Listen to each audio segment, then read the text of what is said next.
Convidamos a Rose para a palestra da noite. Boa noite.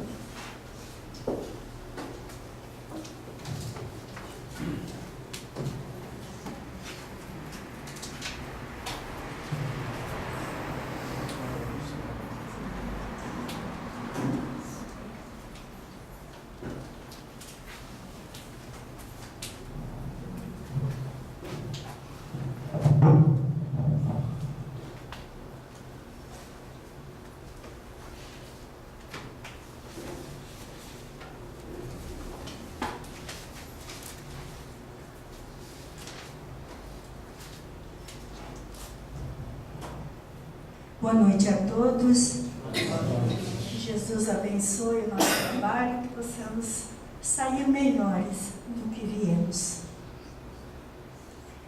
Hoje, nós vamos tentar chamar a atenção de nós mesmos para uma coisa muito importante. Jesus está entre nós. Parece que nos dias que estamos vivendo, com tanta coisa ruim acontecendo, tanta dor, tanto sofrimento, como ouvimos ela relatar agora há pouco, com a política também, desacreditados que estamos, parece que esquecemos da presença do Mestre. No entanto, ele disse que toda vez que 2 ou mais pessoas se reunissem em nome dele, ele estaria ali. E alguém duvida, ele poderia estar mentindo. É uma coisa tão complicada isso, porque o ser humano, ele tem, parece que uma tendência de crer mais nas sombras, nas coisas negativas, do que nas positivas. Nós, lendo as cartas do apóstolo Paulo, as cartas aos Gálatas, a carta aos Gálatas, uma das coisas importantes que ele luta é a unificação em Jesus. Já nos primórdios do cristianismo se ocupavam e se preocupavam com isso. Hoje, nós, as religiões, também temos Jesus como nosso ícone, quase todas, né? Mas vemos de forma diferenciada. E aí então nos preocupamos. Será que não era hora de nós refletirmos mais profundamente quem é este Jesus, além das figuras que a Bíblia nos mostra, o que realmente ele é para mim no meu coração? O apóstolo Paulo conta na carta aos Gálatas uma situação que aconteceu na vida dele no cristianismo primitivo. Nós sabemos que o apóstolo Pedro fundou a Casa do Caminho, na saída de Jerusalém, né? E lá ele tratava uma quantidade enorme de pessoas. Fazia cura quando a pessoa merecia e ele tinha autorização de Deus, e também ele desenvolvia um trabalho de alimentação àqueles que não tinham alimento, né? E tratamentos. E ainda eles faziam as palestras, né, para o povo, para que o povo compreendesse e entendesse quem era Jesus, quem havia sido o Mestre quando esteve aqui na Terra. E quando ele sai dali, o apóstolo Pedro, ele visita igrejas que já foram fundadas por outros irmãos e apóstolos para dar também sustentação a essas igrejas. E esse episódio aconteceu na igreja de Antioquia, onde estavam lá o apóstolo Paulo e os demais gentios. E o apóstolo Paulo, tornando-se um trabalhador do Cristo, ele passou a converter gentios, enquanto que Pedro e Tiago trabalhavam em Jerusalém entre os judeus. Então havia uma discussão muito séria entre aqueles que acreditavam em Moisés, Abraão, no Deus único, como base de tudo, e os gentios que o apóstolo Paulo ensinava a respeito do Mestre Jesus.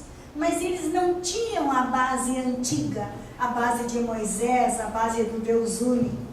E eles também não tinham aquelas práticas que os judeus tinham da circuncisão. Quando a criança nascia, eles, no 8º dia era levado no templo e aí era feita a circuncisão.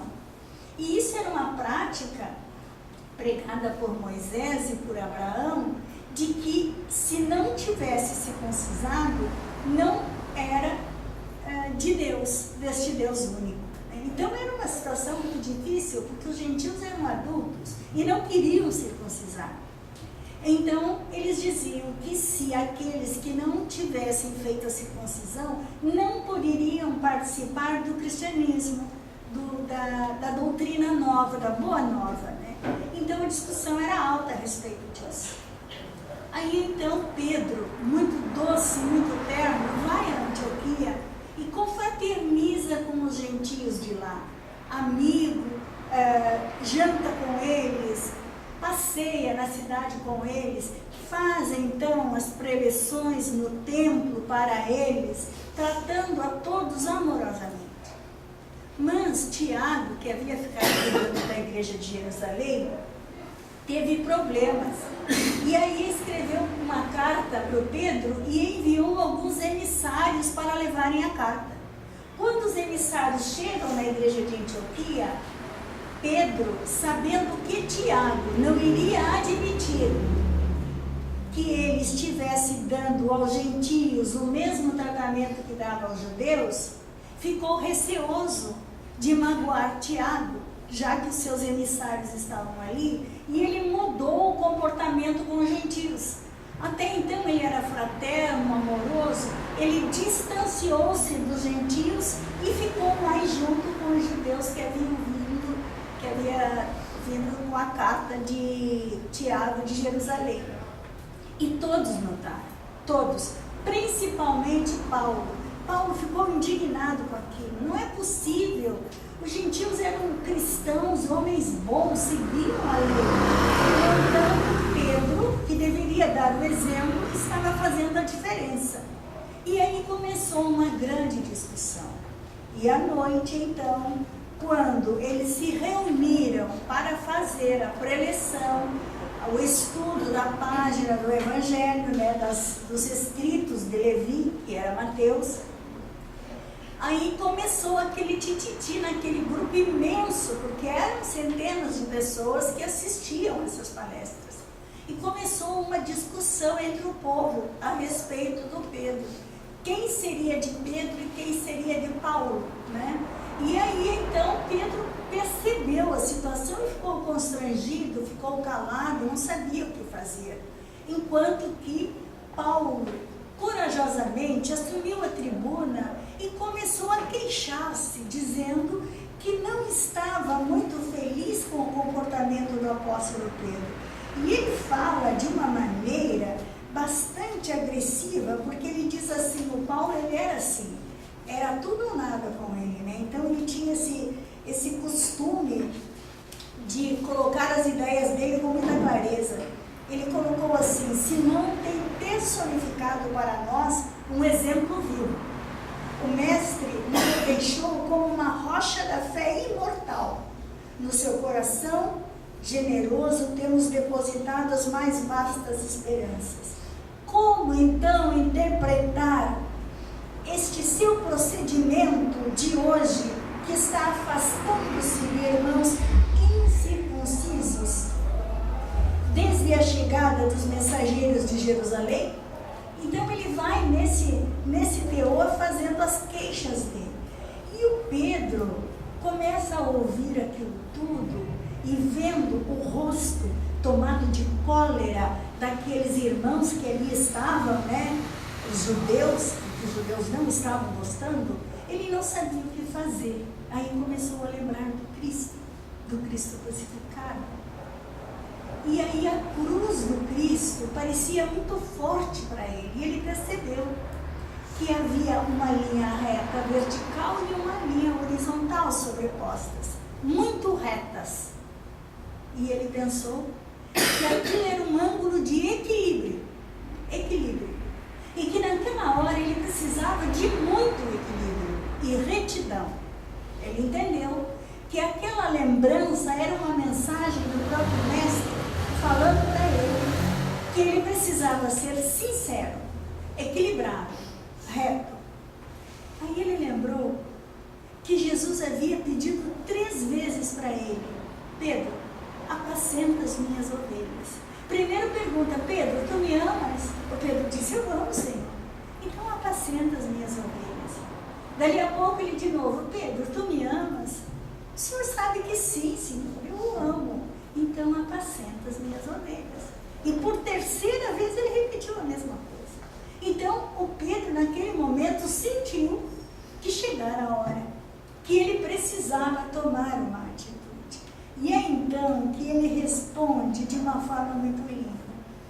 O Paulo, com todo aquele discurso dele, estava sendo sincero. Ele sabia que Paulo era o responsável pela conversão de centenas de gentios e pagãos, milhares até.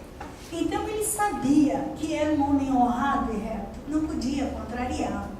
Sabia também que Tiago auxiliava muito com ele em Jerusalém.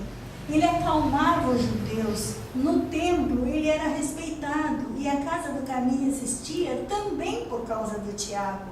Olhando aqueles 2 companheiros e a situação em que se encontrava, ele então olha para Barnabé, que está com o rosto tomado de lágrimas, defendendo. Barnabé dizia: Paulo, sou dos que lamentam a tua atitude neste momento.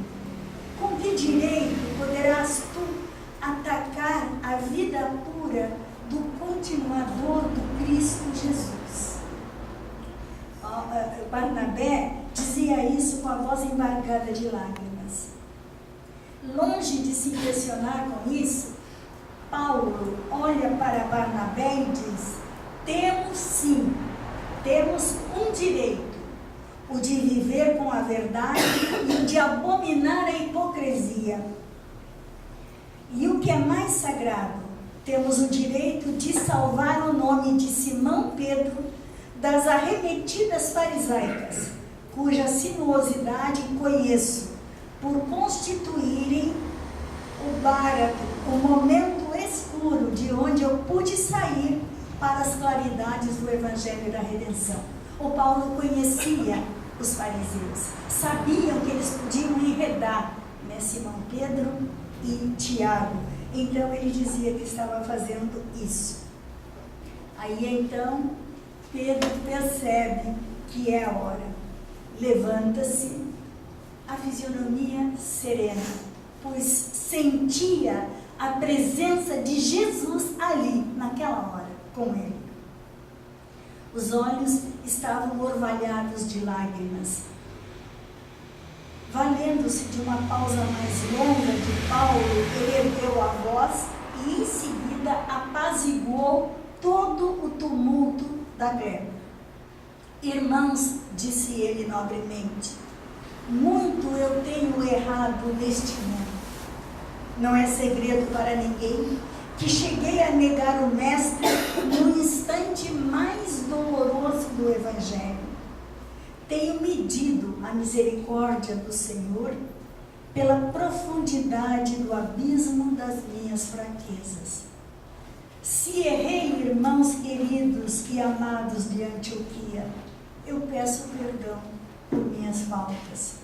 Submeto-me ao vosso julgamento e rogo a todos que se submetam ao julgamento do Altíssimo. A estupefação foi geral. Compreendendo o efeito, o ex-pescador concluiu a justificativa dizendo: reconhecida a extensão das minhas necessidades espirituais, recomendo-me às vossas preces. Passemos, irmãos, aos comentários do Evangelho de hoje. Irmão Paulo, por favor, abra as anotações de Levi e as esclareça. Ele pede ao Paulo, era para ele fazer o comentário do Evangelho. E humildemente ele pede ao Paulo, como que diz, estamos todos de bem.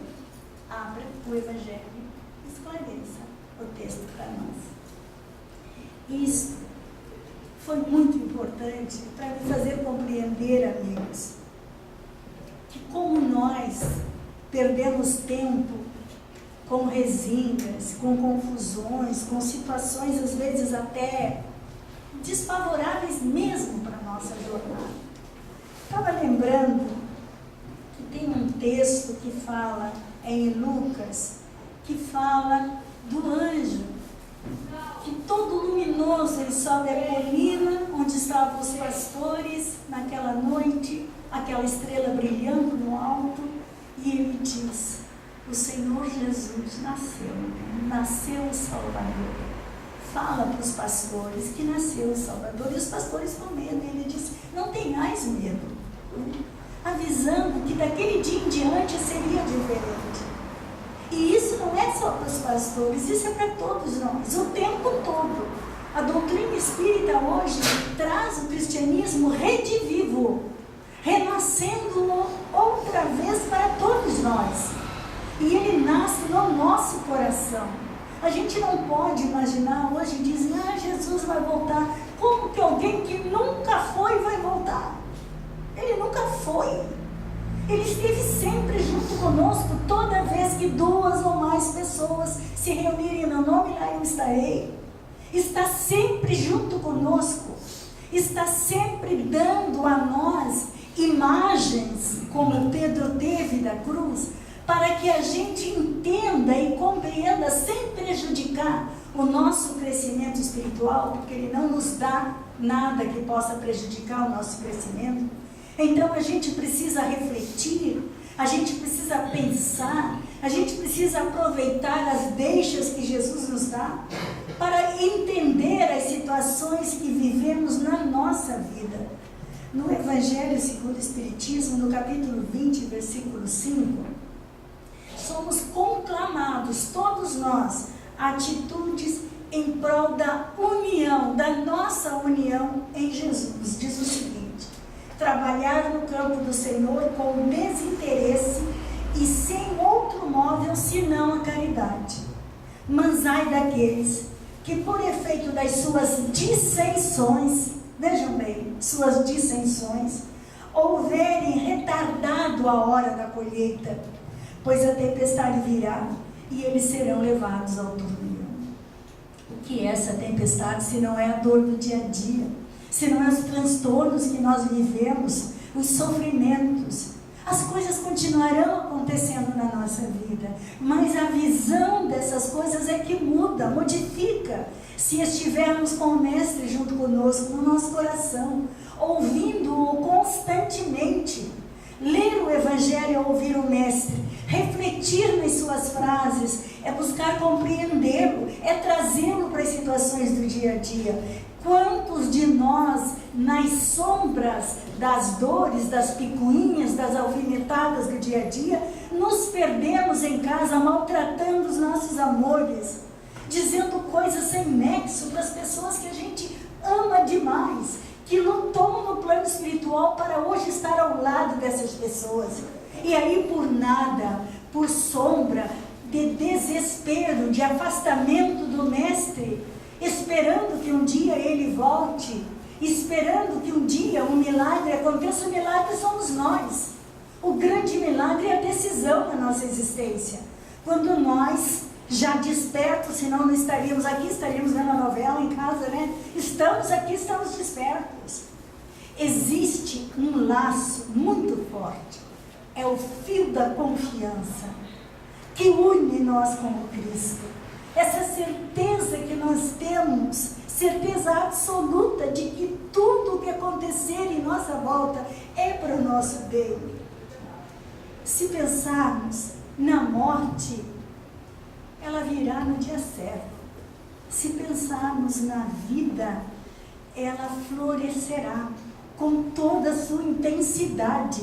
Então não tem problema. Entregar-se nos braços de Deus é deixar que Ele conduza o nosso destino. Aceitar as situações difíceis é um treinamento para o nosso espírito. Vamos adquirir luz, e essa luz há de brilhar tanto que nós seremos capazes de levar conosco todo o núcleo familiar dos quais somos nós responsáveis.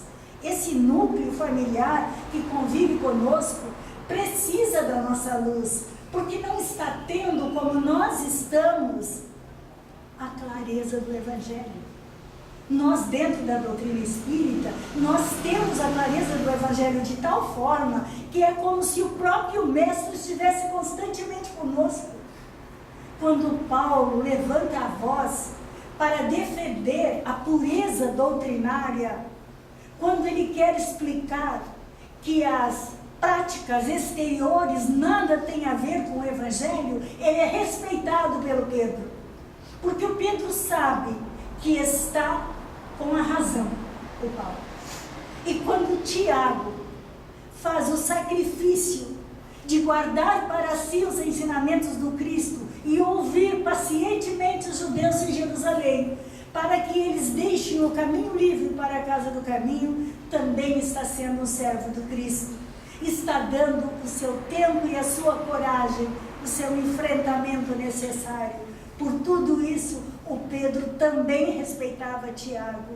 E nós temos que aprender a conhecer o limite daqueles que convivem conosco, o limite das situações. Hoje apontamos o dedo desesperado para esse ou aquele na política, acusando. A internet está cheia de textos abusivos. Cada um consulte a sua consciência dentro do Evangelho do Mestre e faça a sua escolha, mas não exija que o outro ande pelo mesmo caminho que eu estou andando. Eu não posso exigir, porque o outro não tem o conhecimento que eu tenho. Agora, se eu conscientemente fizer a minha escolha e tiver a certeza absoluta e me envolver na prece, eu vou iluminar a todos aqueles que estiverem próximos a mim. E graças a Deus, com a sua força e a sua misericórdia, nós alcançaremos o sucesso que o futuro está vislumbrando, porque todos nós caminhamos para a felicidade e para a plenitude. O que nós não podemos deixar é que as situações do dia a dia atrapalhem esse fio de confiança. Não podemos deixar. Esta fé, esta força que nós precisamos ter, ela traz pré-requisitos. Esses pré-requisitos, eles nos são exigidos para que nós, seres humanos, possamos argumentar para nós mesmos o que é certo e o que devemos fazer. Imaginem os senhores, se numa mesa de cirurgia já estamos deitados lá com toda aquela aparelhagem e o doutor já está com o bisturi na mão.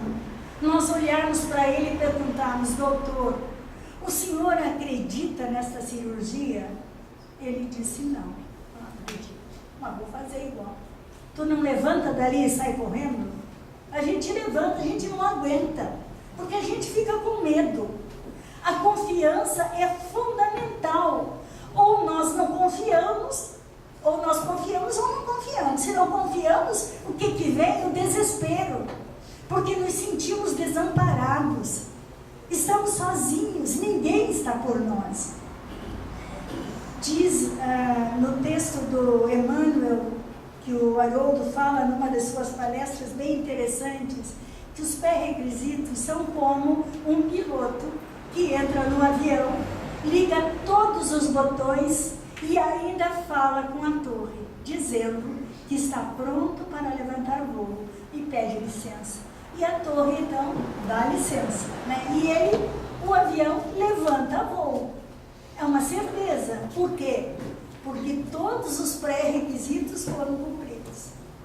Nós precisamos sim de pré-requisitos. E esses pré-requisitos são citados aqui como 2, para termos esta fé.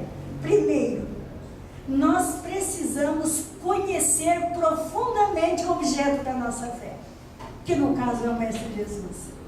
Precisamos conhecê-lo. E nós conheceremos a Deus conhecendo o Mestre Jesus, porque eu e o Pai somos um, ele disse, né?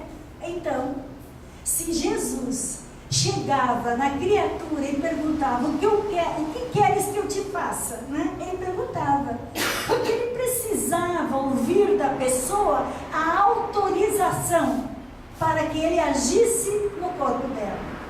É isso que Jesus precisa de nós, a autorização. E a autorização é a nossa fé, a nossa certeza. A gente vai em direção a Ele e diz: estou aqui, mestre, faça em mim a tua vontade. E aí as coisas acontecem. Então, a primeira é conhecer profundamente. E o segundo requisito é a constância de caráter.